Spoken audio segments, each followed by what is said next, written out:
Quem poderia fazer uma oração aí para a gente iniciar, por gentileza?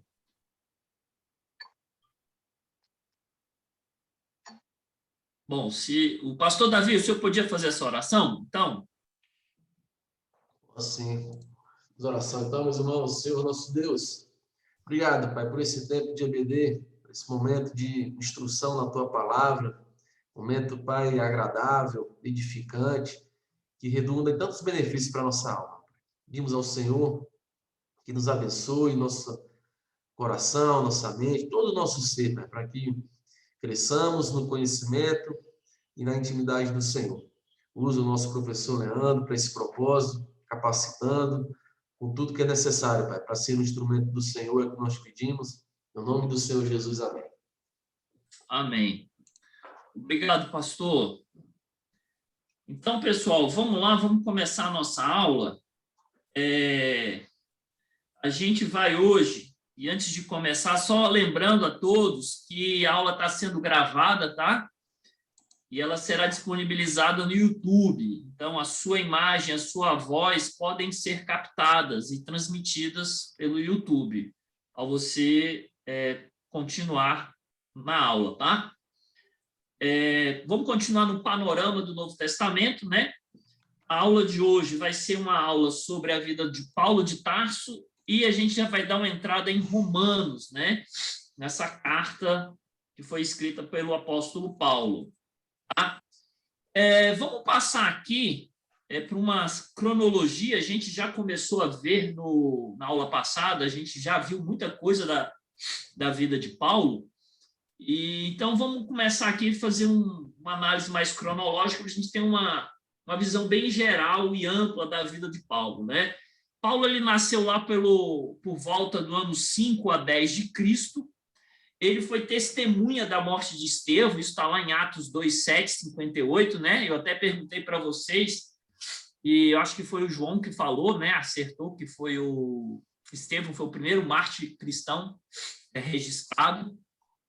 No ano 35, nós temos a conversão de Paulo, né? Aquela história que todos nós sabemos, que ele encontra aquela luz no caminho para Damasco, ele ia para Damasco aprisionar cristãos lá, capturar cristãos, e no meio do caminho Jesus apareceu para ele e falou: Saulo, Saulo, por que me persegues?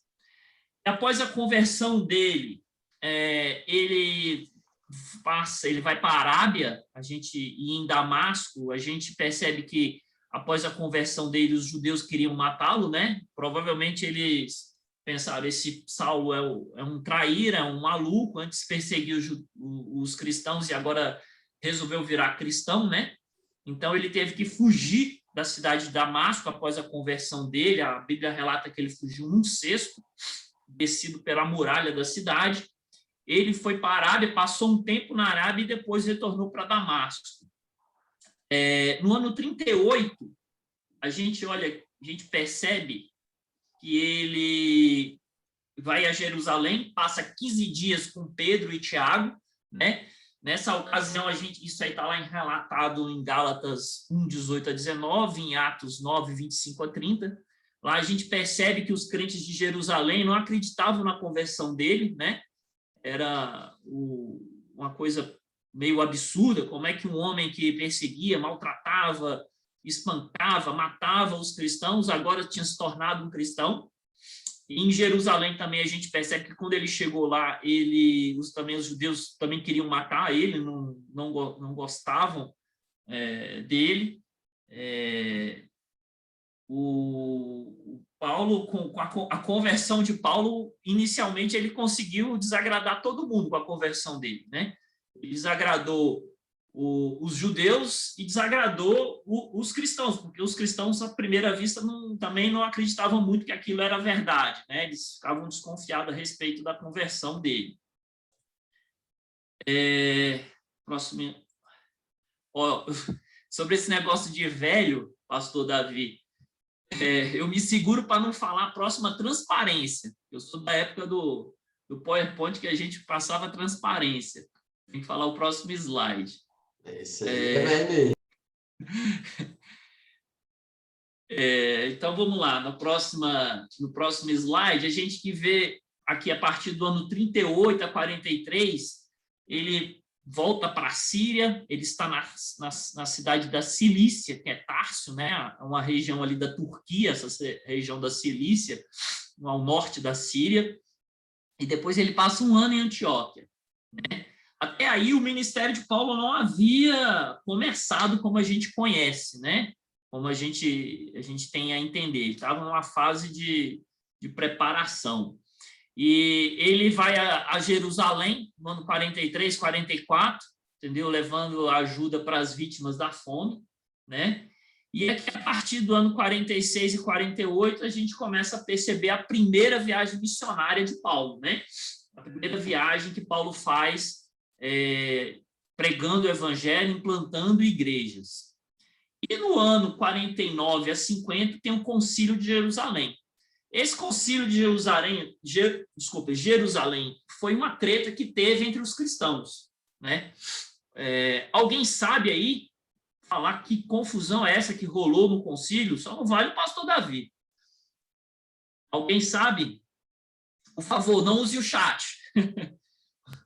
Falem aí. Bora! Vamos lá, gente. Vocês não tomaram nem um cafezinho para despertar? Uma discussão a respeito da doutrina da Trindade? Não foi isso. Mas obrigado, João. Valeu a tentativa, mas não foi essa a discussão. Foi sobre os novos convertidos, que tinham pessoas que estavam falando que eles deviam seguir os costumes judaicos também, além de crer em Jesus, né? E aí eles foram discutir quais eram.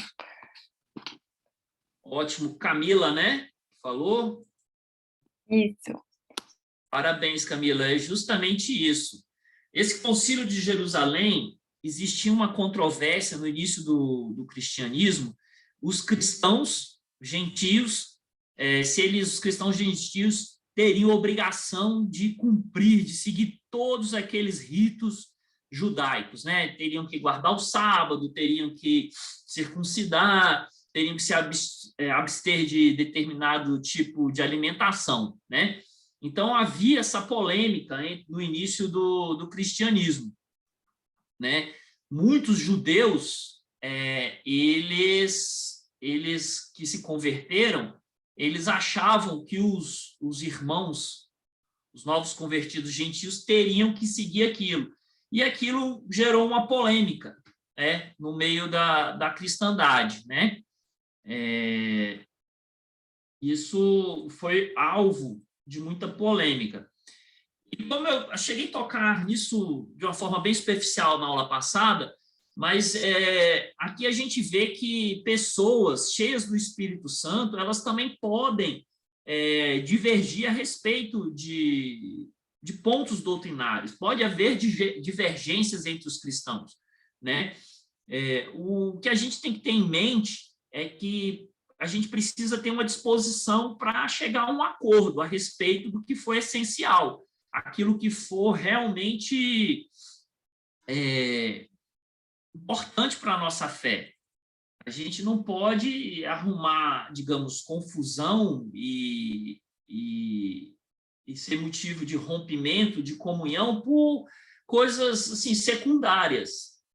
Nessa transparência, nesse slide aqui, eu trago aqui esse teólogo luterano, ele fala isso, essa frase bem interessante: nas coisas essenciais, unidade; nas não essenciais, liberdade; em todas as coisas, amor, né? Então, assim, havia essa polêmica lá e eles resolveram a polêmica. E a resolução foi que os gentios, os cristãos gentios, não estavam obrigados a seguir os ritos judaizantes, tá? Isso foi a solução final do concílio lá. Aí, no ano 50, 52, a gente percebe a segunda viagem missionária de Paulo, tá? Ele escreve nesses anos aí, primeiro Tessalonicenses e segunda Tessalonicenses na cidade de Corinto. Depois nós temos o livro de Gálatas. Existe aqui uma controvérsia se foi realmente no ano 53, se foi um pouquinho antes. E aí a gente vê a terceira viagem missionária de Paulo, que também está relatada lá no livro de Atos 18. No ano 55, ele escreve 1 Coríntios em Efésios e 2 Coríntios na Macedônia. No ano 57, ele escreve Romanos em Corinto, na cidade de Corinto, e é preso em Jerusalém. Aqui é a primeira prisão de Paulo, no ano 57. No ano 57 a 59, ele é levado para Cesareia, preso em Cesareia. Fica preso, permanece preso em Cesareia. No ano 59, a gente nota aqui a viagem dele para Roma, que está relatada lá em Atos 27, né? E no ano 59 a 62, ele é preso, é preso em Roma, e lá ele escreve a carta de Efésios, Colossenses, Filemão e Filipenses, né? No ano 62, ele é solto da prisão em Roma, e aqui no ano 62 a 66, há essa questão da quarta viagem missionária de Paulo. A gente não tem certeza, não pode garantir que houve essa quarta viagem missionária. Os estudiosos, os historiadores, quem se debruça, muitos acreditam que houve essa quarta viagem missionária, tá? E aí seria a oportunidade que ele escreveu a 1 Timóteo e Tito. No ano 67, ele é preso, 66 e 67 é preso em Roma, e escreve 2 Timóteo, e no ano 67 a 68, Paulo, né, ele é decapitado em Roma. Segundo a tradição também, a gente não tem nenhum documento oficial que mostre o que ateste a decapitação de Paulo, tá? Mas a tradição, os estudos da época, o que foi passado, chegou até nós, é que ele teria sido decapitado em Roma. Alguma dúvida nessa breve recapitulação aí da vida de Paulo? Alguém tem alguma consideração? Pastor Davi, quer fazer alguma consideração? Beleza, então. Então, vamos seguir, gente. Eu queria saber de vocês aí se a gente ainda tem apóstolos hoje. É possível que surja um apóstolo hoje? A gente tem ou não tem apóstolos? Por exemplo, pastor Davi é um grande pastor, um grande pregador. Será que daqui a uns anos ele pode virar apóstolo? O que é que vocês acham?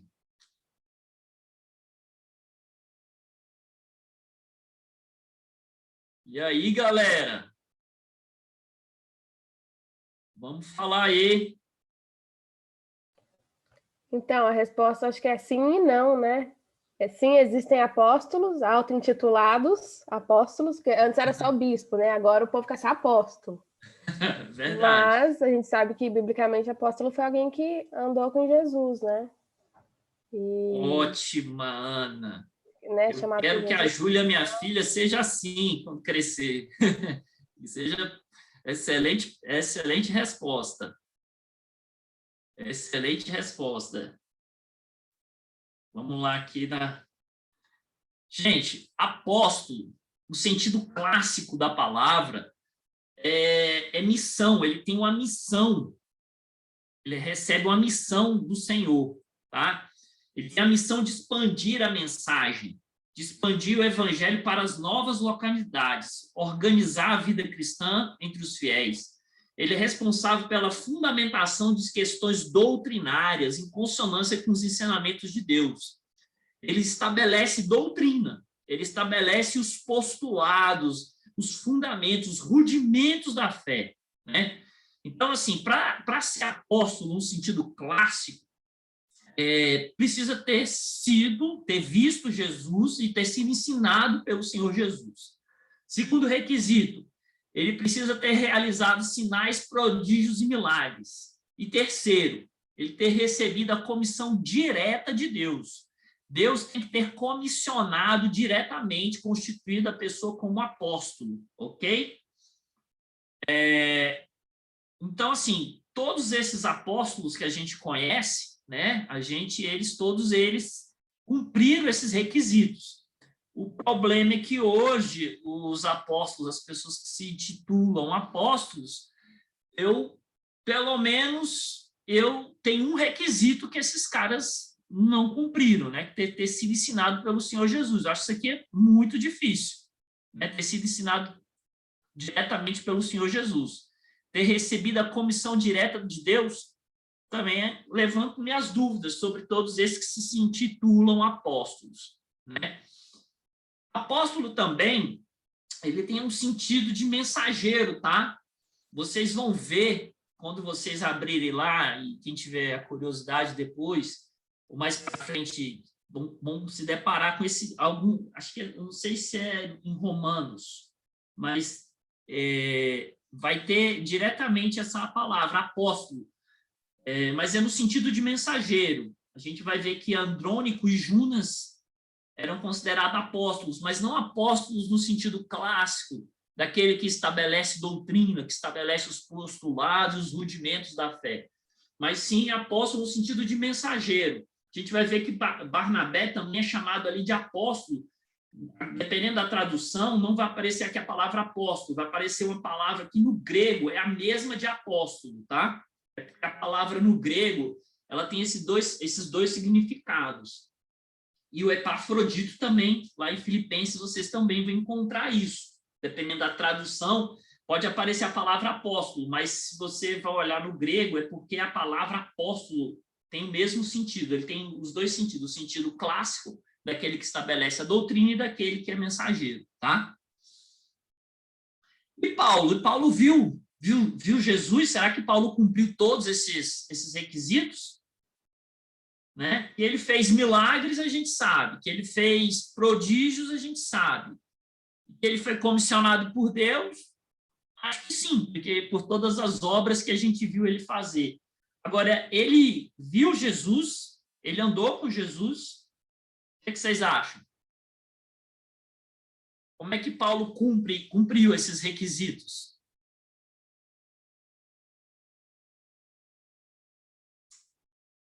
Bom,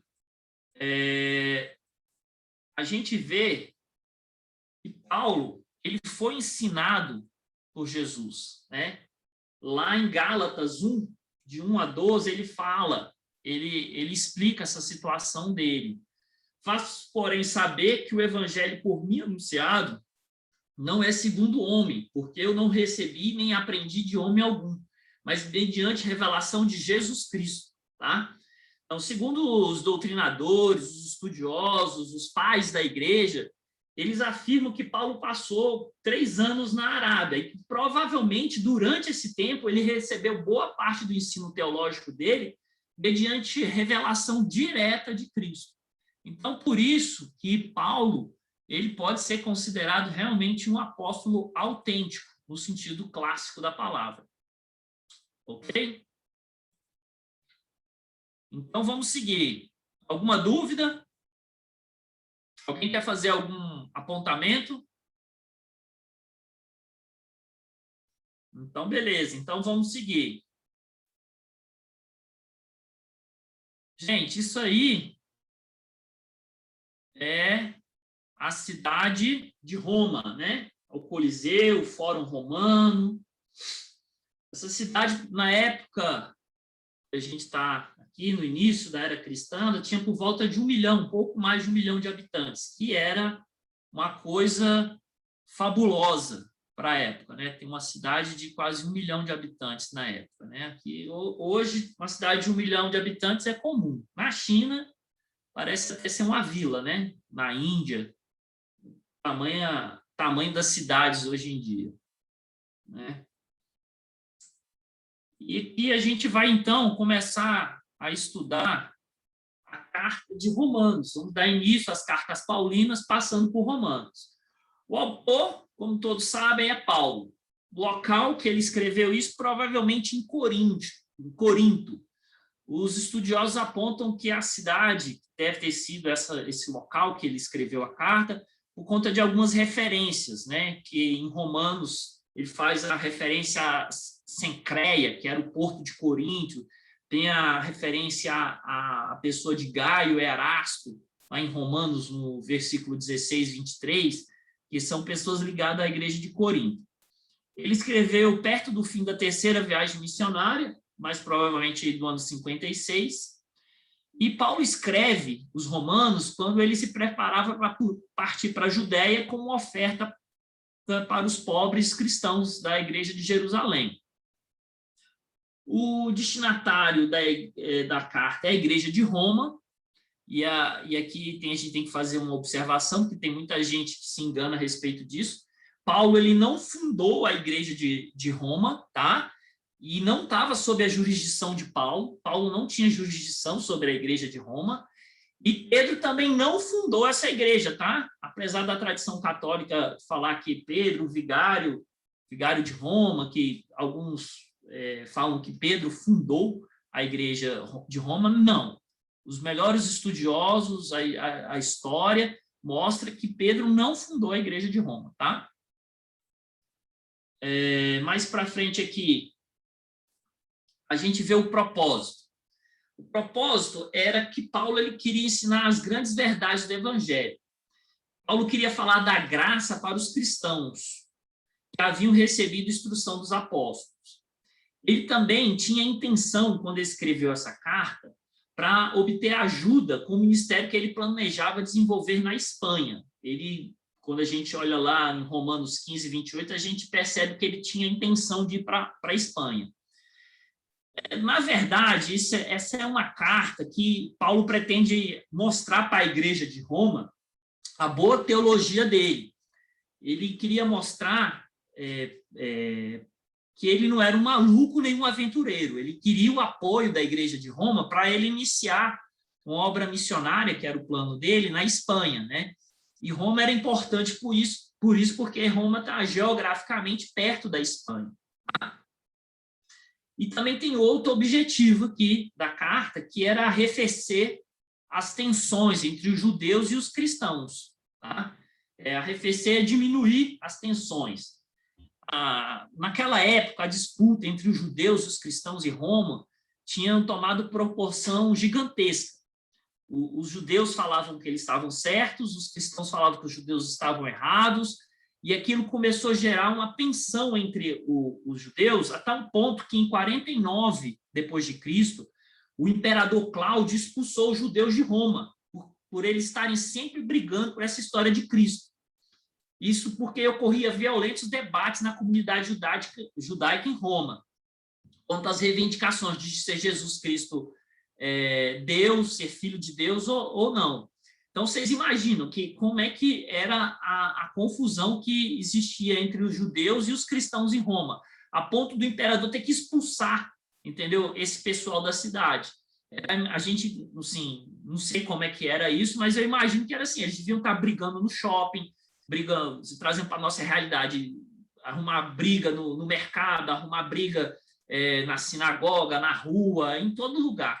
Eles perturbavam a ordem, né? Então, a tamanha que era a disputa entre eles. E Paulo, por meio dessa carta, ele queria demonstrar quem era o Cristo verdadeiro, tá? Mostrar, olha, Jesus, quem é Jesus de verdade. E assim diminuir as tensões entre cristãos e judeus. Em termos essa é uma carta, a carta de Romanos, é um dos livros mais influentes da história cristã. A gente pode falar que ela é uma catedral da doutrina cristã. Ele influenciou profundamente alguns reformadores, alguns homens do cristianismo, digamos assim, os grandes homens da história cristã, como Agostinho, como Martim Lutero e John Wesley. Nessa carta, a gente entende que a gente tem que entender que essa tensão entre os cristãos e os judeus é porque, na diáspora, a identidade do povo judeu ela se constitui em 3 aspectos. Primeiro, na circuncisão, para se você era considerado judeu, você tinha que ser circuncidado, a observância do sábado e das leis alimentares. E a gente pode até acrescentar pela leitura e conhecimento do Torá.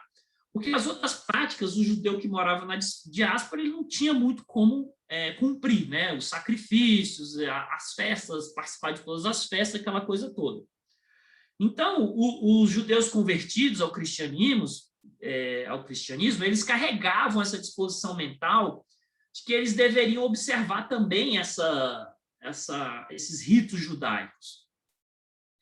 E isso era essencial para obter a salvação. Havia muita controvérsia se seria necessário que os cristãos observassem todos esses ritos judaicos.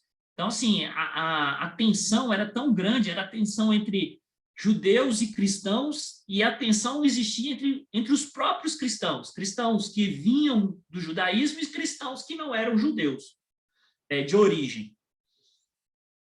Em termos teológicos, o que está em disputa aqui, que a gente observa, é o próprio evangelho.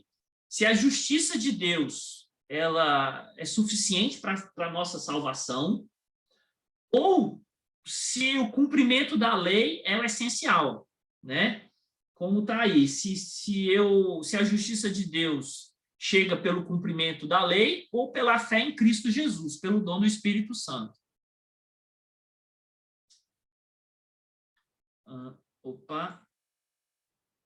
Então é isso aí, o que está é isso.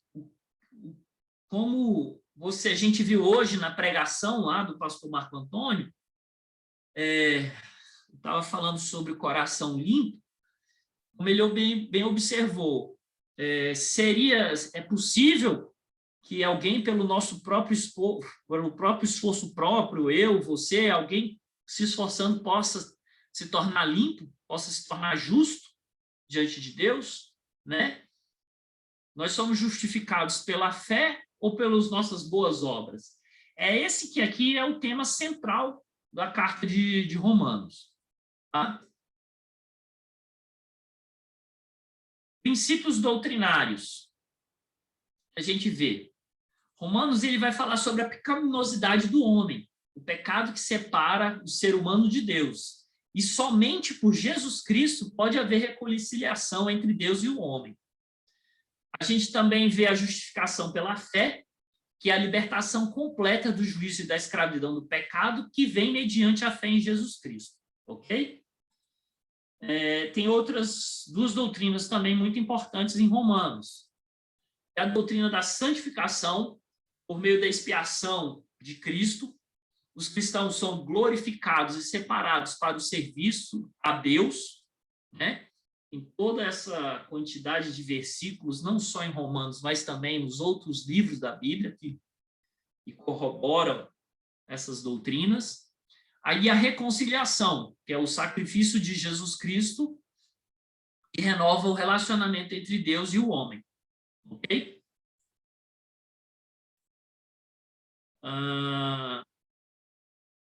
Em Romanos, a gente vai ver uma palavra-chave, né? Que é uma palavra muito importante em Romanos, que é justificação. Essa palavra em grego é diakaioses. Minha pronúncia de grego é horrível, não sei grego. Ela deriva do verbo diakaió, que significa absolver, declarar justo. E ela é usada por Paulo no capítulo 4, no capítulo 5. Na verdade, esse é um termo jurídico relacionado ao veredito favorável num julgamento. Essa palavra, assim, ela remete, ela cria no nosso imaginário um cenário de um tribunal, em que Deus é o juiz e determina a fidelidade de cada pessoa à lei. Na primeira sessão de Romanos, logo no começo de Romanos, Paulo deixa claro que ninguém é justo. A gente vai ver isso lá no capítulo 3, de 9 a 20. A lei, Paulo, lá em Romanos, vai falar que a lei foi dada para justificar, não foi dada para justificar os pecadores, mas para expor o pecado deles. Quando cremos em Jesus, Deus nos transmite a sua justiça e somos declarados justos mediante a fé em Jesus Cristo diante dele. Assim, Deus demonstra que ele é tanto um juiz justo como aquele que nos declara justos, nosso justificador. Tá? Então, justificação aqui é algo que é um termo jurídico que significa absolvição, declarar justo, que Deus nos faz justo. Quem nos justifica é Deus por meio de Jesus Cristo, a nossa fé em Jesus Cristo, tá? E outra palavra-chave para a gente entender Romanos é a palavra reconciliação. Seria catalagia, não sei a pronúncia, que significa mudar, trocar.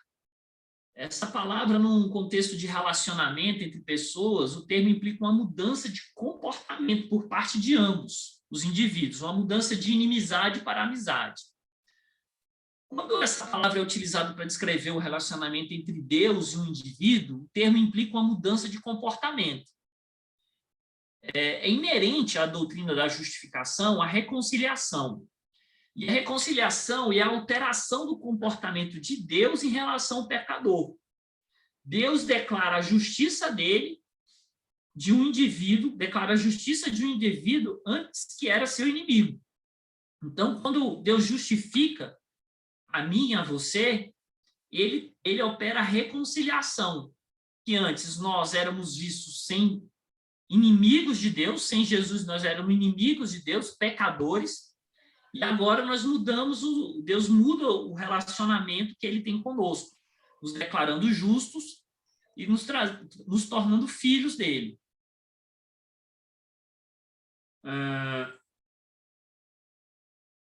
Cristo em Romanos, esse slide aí, ele demonstra bem a ideia de Romanos. Que nós estamos aqui, separados de Deus. E a forma da gente chegar até Deus é por meio de Jesus. É por meio do sacrifício de Jesus, o que Jesus fez na cruz, por meio da nossa fé em Cristo. Ok? O livro de Romanos é basicamente uma obra doutrinária. Ele vai apresentar Cristo como o redentor da humanidade.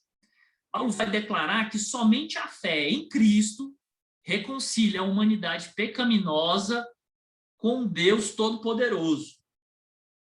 Assim, o homem é justificado mediante a obra de Cristo na cruz. Ok?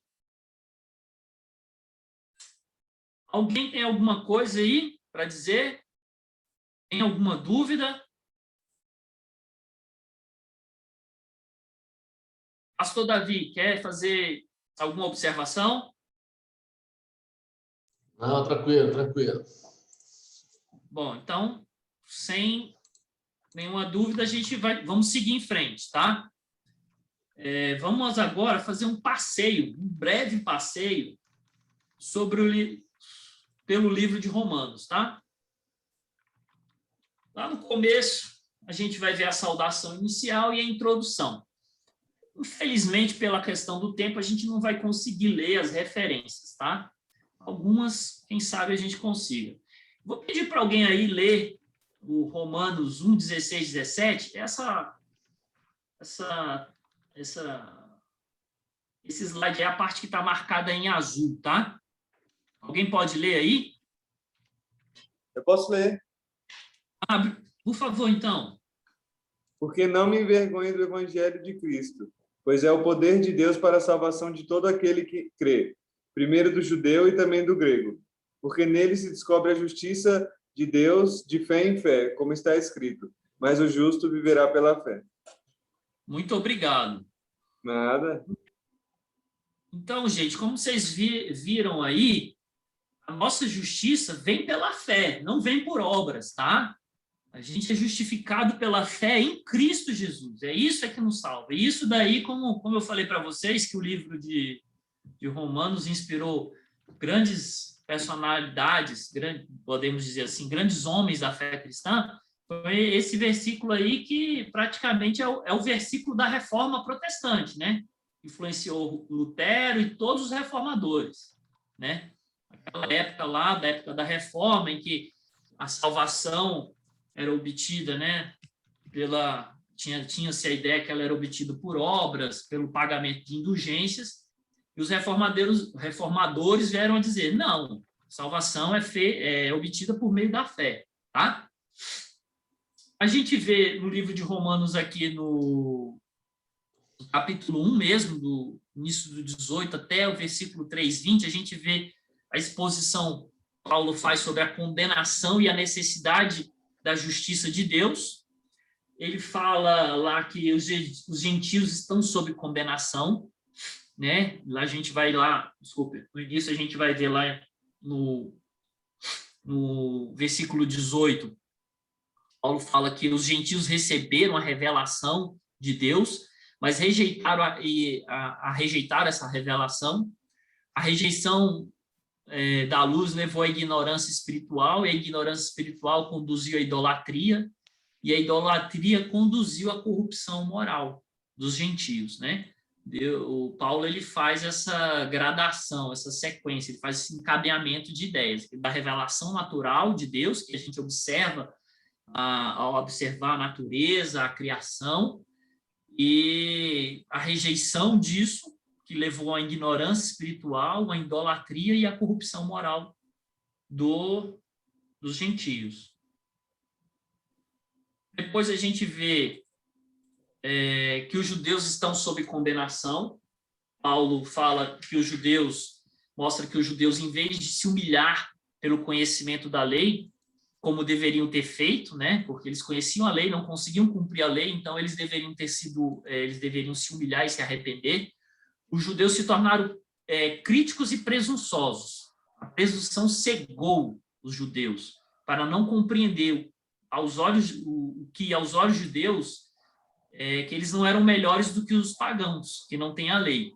O conhecimento da lei agrava mais ainda a condenação e torna os judeus mais culpados do que os pagãos, que não conhecem a verdadeira luz. Depois Paulo fala que a humanidade está sob condenação, que é do capítulo 3, 9 a 20, os versículos. E aí Paulo afirma que não há diferença entre o judeu e o gentio. Ambos estão sob o pecado, sem esperança alguma de serem justificados pelas obras da lei ou por qualquer outra forma humana. Então, Paulo deixa bem claro, olha, você que é judeu, que se gaba da sua tradição, que se gaba de conhecer a lei, você que é gentio, que se gaba, sei lá do quê, das suas boas obras, do seu conhecimento filosófico, sua erudição, vocês dois estão condenados. Vocês não vão conseguir chegar a Deus por meio das suas obras, por meio da sua bondade. Vocês só vão conseguir chegar a Deus por meio da justiça de Deus, que é dada por meio de Jesus Cristo. E mais adiante, Paulo vai enfatizar a justificação. Ele vai falar da provisão da justiça de Deus, né? A justificação pela fé. E aqui a gente observa que era difícil para o judeu entender a justiça que não procedesse da lei. Porque o judeu, após o exílio, ele desenvolveu uma religião, principalmente depois do exílio, ele desenvolveu uma religiosidade meritória. Ele achava que ele tinha que fazer algo pela salvação, ele achava que ele tinha que merecer, de que ser bom para ser salvo. E isso era difícil para o judeu aceitar, que bastava ter fé, né? E Paulo mostra que a lei em si ela não pode trazer salvação, pois ela condena em vez de justificar, porque ninguém consegue cumprir a lei, né? Agora, com Jesus, Deus revela a sua justiça, que existe sem a lei, um dom, uma graça, algo obtido por todos que creem em Cristo, e que se torna possível pela morte expiatória de Jesus, né? E aí ele dá também aqui o exemplo de Abraão e Davi, né? Que eram homens que Abraão, na época, nem tinha a lei, né? A lei mosaica, e foi justificado pela fé, e Davi, que já conhecia a lei, mas que todo mundo sabe, era um homem segundo o coração de Deus, mas cometeu, digamos assim, vários vacilos, vários pecados, né? Mas obteve a justificação não pelas obras dele, mas sim pela fé que ele tinha e exercia em Deus. E depois aqui, mais adiante, no livro de Romanos, a gente vai ver as bênçãos da justificação, a partir do capítulo 5. A gente vê a segurança obtida pela justificação, né? que aqui a gente vai ver que, assim como que a união entre o primeiro Adão acarretava o pecado e a condenação à morte, também a união com Cristo, que é o segundo Adão, resulta na justiça e a justificação divina, que nos dá a vida, tá? Mais adiante, a gente vê a questão da santificação, que é a demonstração da justiça de Deus, né? E aqui a natureza carnal, ela não pode, a gente vai perceber que a natureza carnal não pode cumprir as exigências da lei. Paulo cita a sua experiência pessoal de incapacidade de cumprir a lei, né? Ele fala literalmente assim: miserável homem que sou, quem me libertará do corpo sujeito a essa morte? Né? Ele sabia que nem ele conseguia cumprir, ser santo, ser puro de coração, né? Ser limpo. E a resposta dessa indagação dele está lá no capítulo 8, no qual a gente aprende que a justiça exigida pela lei é operada em nós pelo Espírito Santo, que vem tirar de nós o pecado e mudar o nosso coração, né? E produzir frutos de justiça e dar testemunho da nossa filiação, a nossa filiação divina, né? Que nós somos filhos de Deus.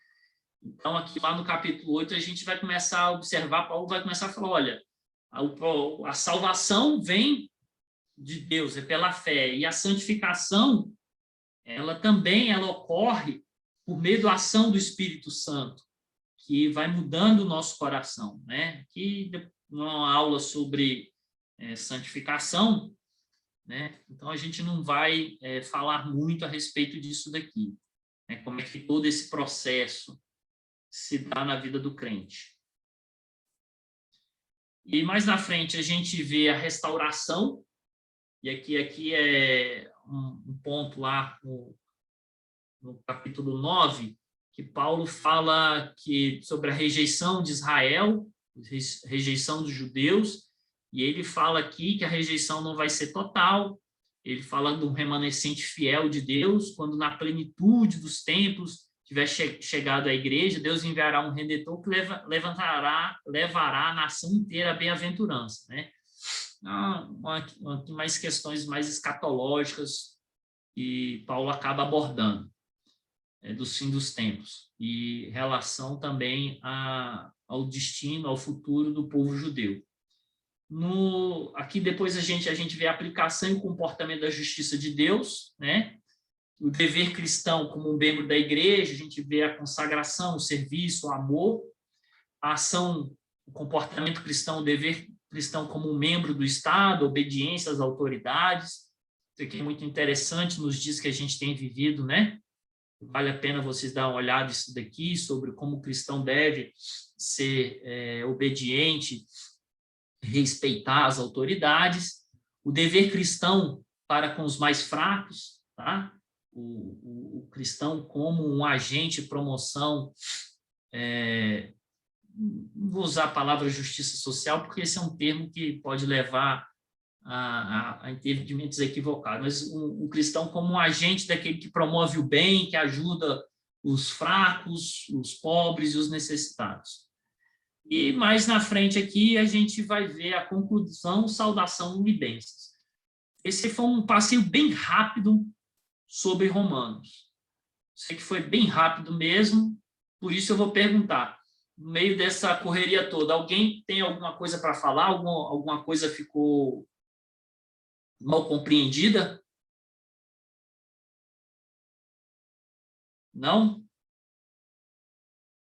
Bom demais, vocês são muito inteligentes. Parabéns, esse professor aqui, pela graça de Deus, tem dado aula aqui, poderia ser bem melhor. Infelizmente, essa correria me faz falar muito rápido, correndo, e graças a Deus vocês têm pegado as coisas aí bem. Gente, e para terminar, porque o nosso tempo já está acabando, alguém já ouviu falar de diatribe? Diatribe. Não vale o pastor Davi, por favor. Não? Nunca ouviu falar dessa palavra, diatribe? Ela tem dois significados. Né? Pode repetir, por favor, Leandro? A palavra? Diatribe. A palavra é D-I-A-T-R-I-B-E. Não vale vulgar. Vige? Não, eu nunca ouvi falar, não. Tá certo. Gente, diatribe. Diatribe é uma forma de retórica, é uma forma de você conversar, é uma forma de você explicar algo. Quando vocês lerem o livro de Romanos, por isso que eu vou explicar isso para vocês, o Paulo ele usa essa estruturação do diálogo, essa forma de retórica. A diatribe é uma espécie, quando um mestre, alguém experiente, ele tenta persuadir os alunos da verdade, de algo que ele está ensinando, por meio de um diálogo imaginário. Então, diatribe, você pode falar assim, um diálogo imaginário. Lembra? Diálogo imaginário. Normalmente, na forma de perguntas e respostas. Quase sempre, um parceiro de um debate imaginário, um interlocutor. É como se eu estivesse explicando algo para vocês e criasse dentro da cabeça de vocês um cenário. Por exemplo, Pedro e Paulo conversando, tá? E a gente imagina esse diálogo. Só que a diatribe, essa forma que ele usa aqui, ele usa de uma forma escrita. Então, Paulo, ele está conversando com uma pessoa imaginária. Então, ele acaba levantando objeções, ele faz conclusões falsas, e logo em seguida ele fala, não é bem isso que eu disse, é de outra forma. Tá? Então, ele cria um diálogo imaginário no texto, ele faz até uma afirmação falsa, e de repente ele fala, não, de modo algum. Lá em Romanos vocês vão ver isso. Paulo fala, ele leva uma conclusão falsa e logo em seguida ele fala, de modo algum. Né? E é importante que vocês tenham essa noção quando vocês lerem o livro de Romanos, para vocês não se confundirem, tá? Não terem um mau entendimento, acharam que Paulo está falando uma coisa quando, na verdade, ele queria dizer outra. Essa diatribe a gente faz no dia a dia, a gente faz consigo mesmo. Né? Tipo, a gente está fazendo uma caminhada, está no chuveiro, tomando um banho mais demorado, e a gente começa a fazer diálogos, conversando com a gente, e às vezes a gente chega a conclusões conosco, e faz até afirmações falsas dentro da nossa cabeça, hipoteticamente, e a gente, até isso é uma forma de afinar, né, o nosso raciocínio. E Paulo usa isso, ele usa desse expediente na carta de Romanos, tá? Então, uma leitura da carta de Romanos, vocês têm que ter em mente isso, que Paulo está usando um interlocutor imaginário, que aparece em vários lugares, tá? Paulo, primeiro, ele debate com um judeu, logo no começo ele monta a estrutura do livro de Romanos, a forma da linguagem, da forma das frases, como se ele estivesse debatendo com um judeu. Depois ele dialoga boa parte do tempo fazendo perguntas e objeções e antecipa as respostas dele. E mais para o final ele começa um diálogo imaginário com um gentil, tá? Lá a gente percebe isso lá em Romanos 11, 13 e 24, tá? Então vocês não se confundam, tá? Por favor, essa técnica é uma técnica usada por Paulo. Tá? Quando vocês forem ler o livro de Romanos, tenham isso em mente, do diálogo do interlocutor imaginário. Tá? Não se confundam.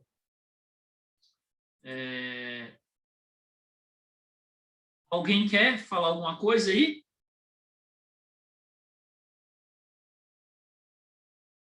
Pastor Davi. Estamos de boas aqui, eu e minha trupe. Legal, então. Obrigado, Arthur. Pastor Davi. Benção, muito bom aí. Sabe que essa carta de Romanos ela é muito rica, né? Muito cheia de conteúdo importante aí. E é sempre um desafio falar de forma panorâmica dela, né? Mas está sendo uma benção a aula hoje. Obrigado, pastor. Só dei glória. Gente, então é isso, tá? Eu agradeço muito a participação aí de vocês, a paciência de vocês. Obrigado por terem prestado atenção. E, como o pastor Davi falou, a gente poderia fazer um curso só de Romanos e talvez não desse tempo. Ser Romanos 1, Romanos 2. É sempre desafiador. Mas, assim, espero que tenha, de alguma forma, contribuído para o crescimento espiritual de vocês e que essa visão da vida de Paulo, essa visão da vida da Carta de Romanos possa ajudar vocês na leitura bíblica, no compreendimento das Escrituras, ok?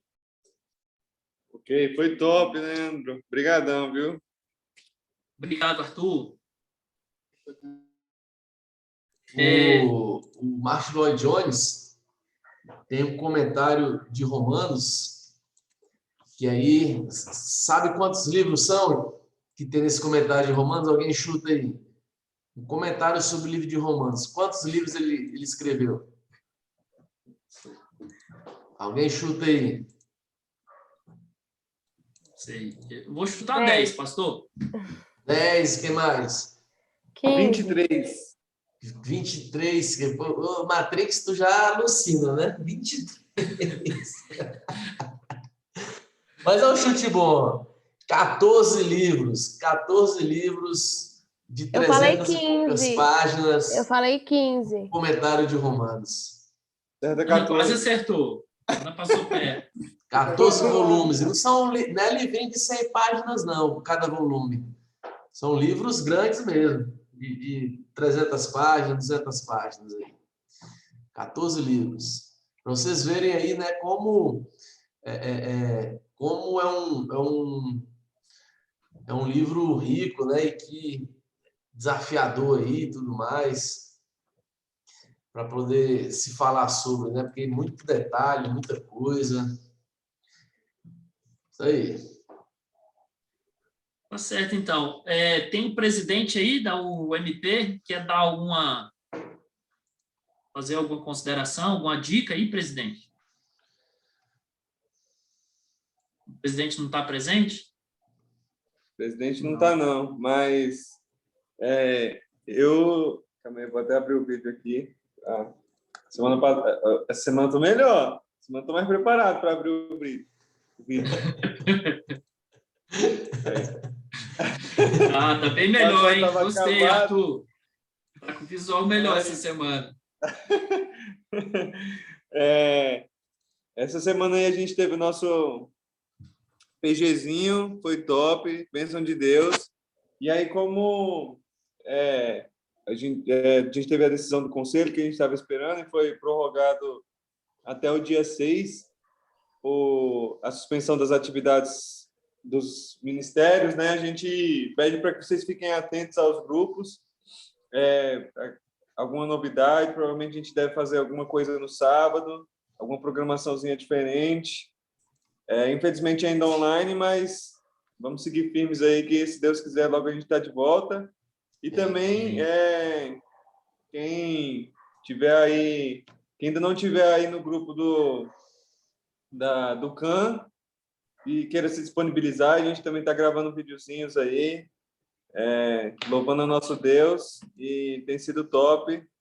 Quem quiser também é só procurar a Camila Dias, ou qualquer um da diretoria também, que a gente passa para ela. Mas fiquem atentos que essa semana a gente deve ter novidade aí. Obrigadão, galera. Tamo junto. Valeu, Arthur. Um voluntário aí para orar pela gente? Alguém pode fazer essa oração para terminar?